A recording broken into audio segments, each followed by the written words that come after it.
You've probably stepped on it 1,000 times without even noticing. It pushes through concrete. It thrives in parking lots. It's probably growing in your backyard right now, and you've been pulling it out like trash. But here's what nobody told you. This humble plant has been saving lives from deadly infections for thousands of years. And while modern medicine watches helplessly as superbugs claim over 1 million lives annually, this forgotten remedy just keeps working. The year was 1950. Alexander Fleming stood before the world, Nobel Prize in hand, celebrating his discovery of penicillin. But his speech wasn't a victory lap. It was a warning. He predicted that bacteria would outsmart our antibiotics. Fast forward to today, 2026. His nightmare has become our reality. Antibiotic-resistant infections now kill more than 1 million people every year. The projections for 2050? 39 million deaths. In some parts of the world, these infections will kill more people than cancer and heart disease combined. But what if I told you there's a plant dismissed as a worthless weed that modern research proves can stop these killer bacteria in their tracks? Meet Biden's pilosa. When Spanish conquistadors arrived in the Americas during the 1500s, they found indigenous healers using this plant for infected wounds, gut infections, dysentery, and dangerous fevers. They documented names like Achila and Masote in their journals. Meanwhile, halfway across the world in China, physicians had been prescribing what they called xianfangcao since the 600s AD. Their medical text described it as a remedy that eliminates heat and expels toxins, ancient terminology for what we now call bacterial infections. Japanese herbalists brewed it into medicinal teas for skin inflammations. Throughout Africa, from Uganda to Kenya and beyond, traditional healers have relied on it for centuries. They used it on wounds, for headaches, even against malaria. Some communities cook and eat it like spinach. Vietnam War veterans might remember it too. They called it the soldier vegetable and used it both as emergency medicine and as food when supplies ran low. Think about that for a second. Cultures with zero contact, zero shared knowledge, all independently recognized this plant's power to heal infections. That's not coincidence. That's evidence. But let's not just trust ancient wisdom. Let's look at what happens when you put this plant under a microscope in a modern lab. 2014, Brazil. Researchers took Biden's pilosa and pitted it against one of medicine's worst nightmares, oxacillin-resistant Staphylococcus aureus. This is the superbug lurking in hospitals, the one that laughs at our strongest antibiotics. They tested it against 60 different strains. The results? The leaf extract shut down every single one. All 60 strains stopped cold. Even better, it beat chlorhexidine, the 0.12% antiseptic solution hospitals use as their gold standard for infection control. Studies from 2018 showed it crushing waterborne bacteria that cause severe diarrhea. 2021 research demonstrated effectiveness against gonorrhea-causing bacteria, bacterial vaginosis, and even candida, a stubborn fungal infection. So how does a simple plant accomplish what billion-dollar pharmaceuticals pant? This is where it gets fascinating. Biden's pilosa doesn't rely on one chemical weapon. It deploys an arsenal of over 200 different bioactive compounds working in perfect coordination. Imagine bacteria as a fortress. Here's how this plant launches its assault. 70 aliphatic compounds punch holes straight through the bacterial cell walls, causing them to literally leak to death. 60 flavonoids don't just damage membranes, They jam the bacteria's communication systems. Without communication, they can't build biofilms, those slimy protective shields that make infections nearly impossible to treat. 25 terpenoids bring dual action, killing microbes while simultaneously reducing inflammation. 19 phenylpropanoids slip inside and attach themselves to bacterial DNA, blocking reproduction completely. And here's my favorite part: the polyacetylenines. These compounds lay dormant until activated by ultraviolet light. Apply this plant to a wound in sunlight, and those compounds wake up and annihilate bacteria, yeasts, even parasitic larvae. This multi-front attack strategy is precisely why bacteria can't develop resistance. They're being hit by hundreds of different molecules simultaneously from multiple directions. There's no single mutation that saves them. Want to see how this stacks up against pharmaceutical antibiotics? A 2017 study ran a direct competition: Biden's pilosa versus ampicillin against E. coli bacteria. The plant extract at 10 milligrams per milliliter produced an 18.2 millimeter zone of inhibition, matching the performance of pharmaceutical ampicillin. Another fascinating study from 2016 tested whether the extract could preserve meat. It outperformed BHT, a common synthetic preservative, keeping bacterial counts lower for longer. Let me paint the full picture of what we're dealing with here. A plant that sprouts everywhere without human intervention, used safely by millions of people across thousands of years, defeats hospital superbugs that killed tens of thousands annually, performs on par with prescription antibiotics, cannot be killed off no matter how hard we try, and costs absolutely nothing. So here's the obvious question. If this plant is so effective, why isn't your doctor prescribing it? Why isn't it stocked in every pharmacy? The answer comes down to one word: patents. You can't patent nature. Biden's pilosa has existed for millions of years. The knowledge of how to use it has been passed down through generations and exists in the public domain. No pharmaceutical company can slap an exclusive license on it and charge whatever they want. This reveals the fundamental flaw in our modern medical system. No patent means no monopoly profits. No monopoly profits means no massive research funding. No research funding means no FDA approval process.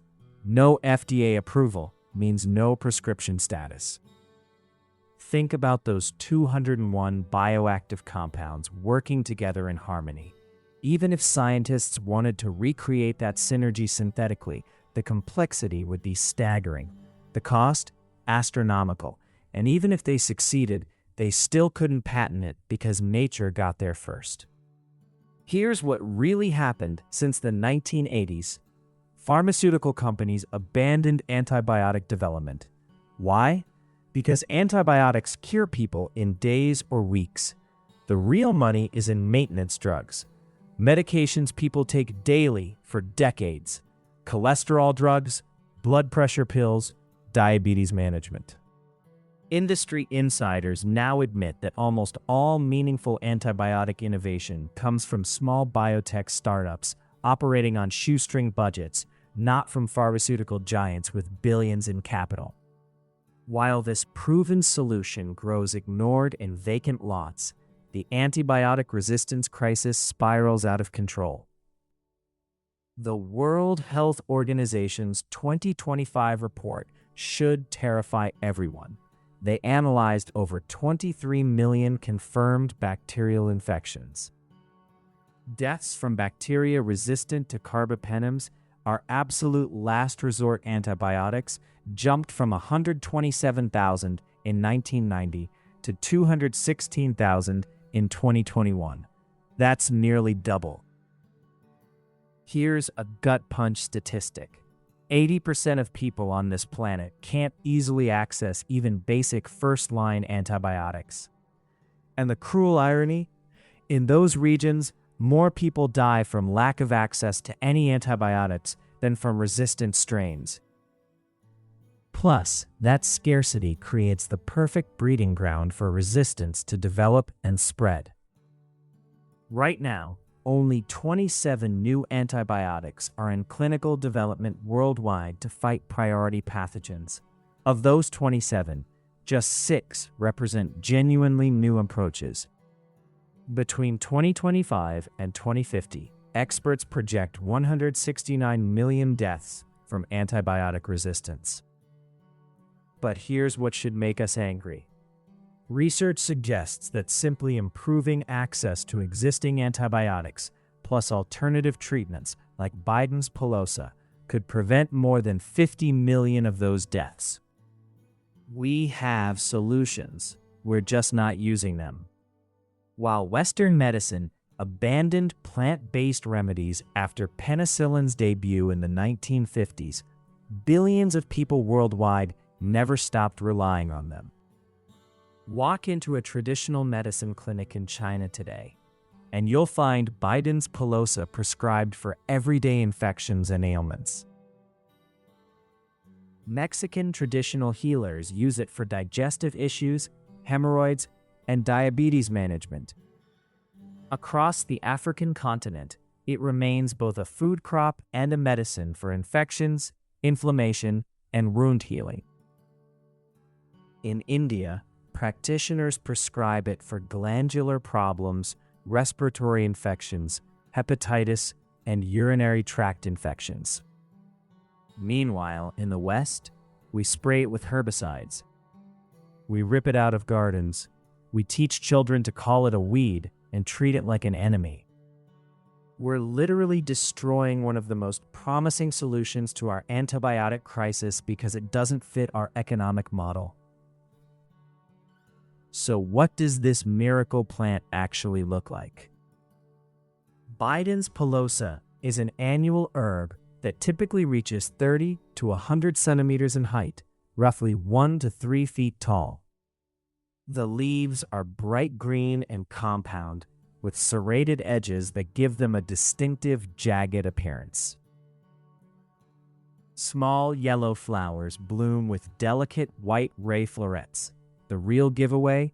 Those black seeds covered in tiny barbed hooks. If you've ever gone for a walk and come back with seeds stuck to your pants or socks, there's a good chance you met Biden's pilosa. Those hooks aren't just annoying, they're genius. They turn every passing animal and human into a seed distribution system. That's how this plant colonized disturbed soils, farm edges, and urban wastelands on every inhabited continent. It tolerates poor soil, varying moisture, and temperature extremes. One plant can produce hundreds of seeds. Try to eradicate it, and it just comes back stronger. But here's the thing. That resilience makes it a universally accessible medicine. It grows where people live, in the spaces we've disturbed and abandoned. Free, renewable, always available.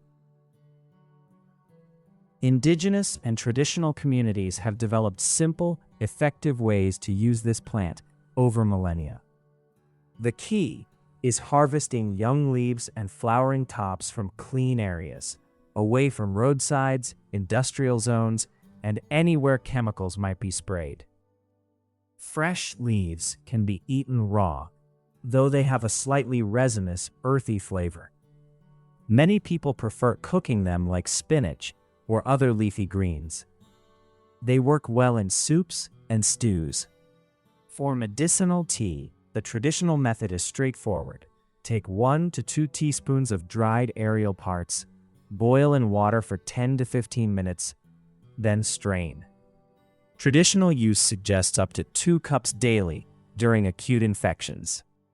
The fact that countless communities have used these preparation methods safely for thousands of years tells us something important about both effectiveness and safety. I need to be clear, I'm sharing this information for educational purposes. This isn't medical advice. Always consult qualified healthcare providers for medical decisions. Let me pull all of this together. We're talking about a plant that grows on every inhabited continent without human help. It's been used safely and effectively for over 4,000 years by cultures spanning the globe. Modern scientific research confirms it defeats antibiotic-resistant bacteria, including MRSA, one of the deadliest hospital-acquired infections. Its effectiveness matches or exceeds hospital-grade antiseptics and pharmaceutical antibiotics. It contains more than 200 compounds that attack bacteria through multiple pathways simultaneously, making resistance virtually impossible to develop. It's free, self-renewing, and accessible to anyone. And yet our healthcare system pretends it doesn't exist. Not because it's ineffective, not because it's dangerous, but because it doesn't generate patents, exclusive markets, or maximum profits. While pharmaceutical antibiotics fail one by one, while superbugs evolve and spread, while death tolls climb year after year, this plant continues doing what it's done for millennia, growing through sidewalk cracks, waiting to be recognized. Dismissed, eradicated, forgotten. The real question isn't why don't doctors prescribe this plant? The real question is, what does it reveal about our priorities when a proven, accessible, life-saving remedy gets deliberately excluded from modern medicine? Perhaps it's time we look down instead of always looking up to pharmaceutical companies for answers. Our ancestors understood something we've forgotten. Sometimes the most powerful medicine doesn't come from a lab. Sometimes it comes from the earth beneath our feet. If this story changed how you see those weeds in your yard, hit subscribe. Rooted Homestead is dedicated to rediscovering the ancestral knowledge that modern society dismissed. Knowledge that might be more vital now than ever before. Share this video with someone who needs to hear it. This information could genuinely save lives, and it shouldn't stay hidden. I'll see you in the next one.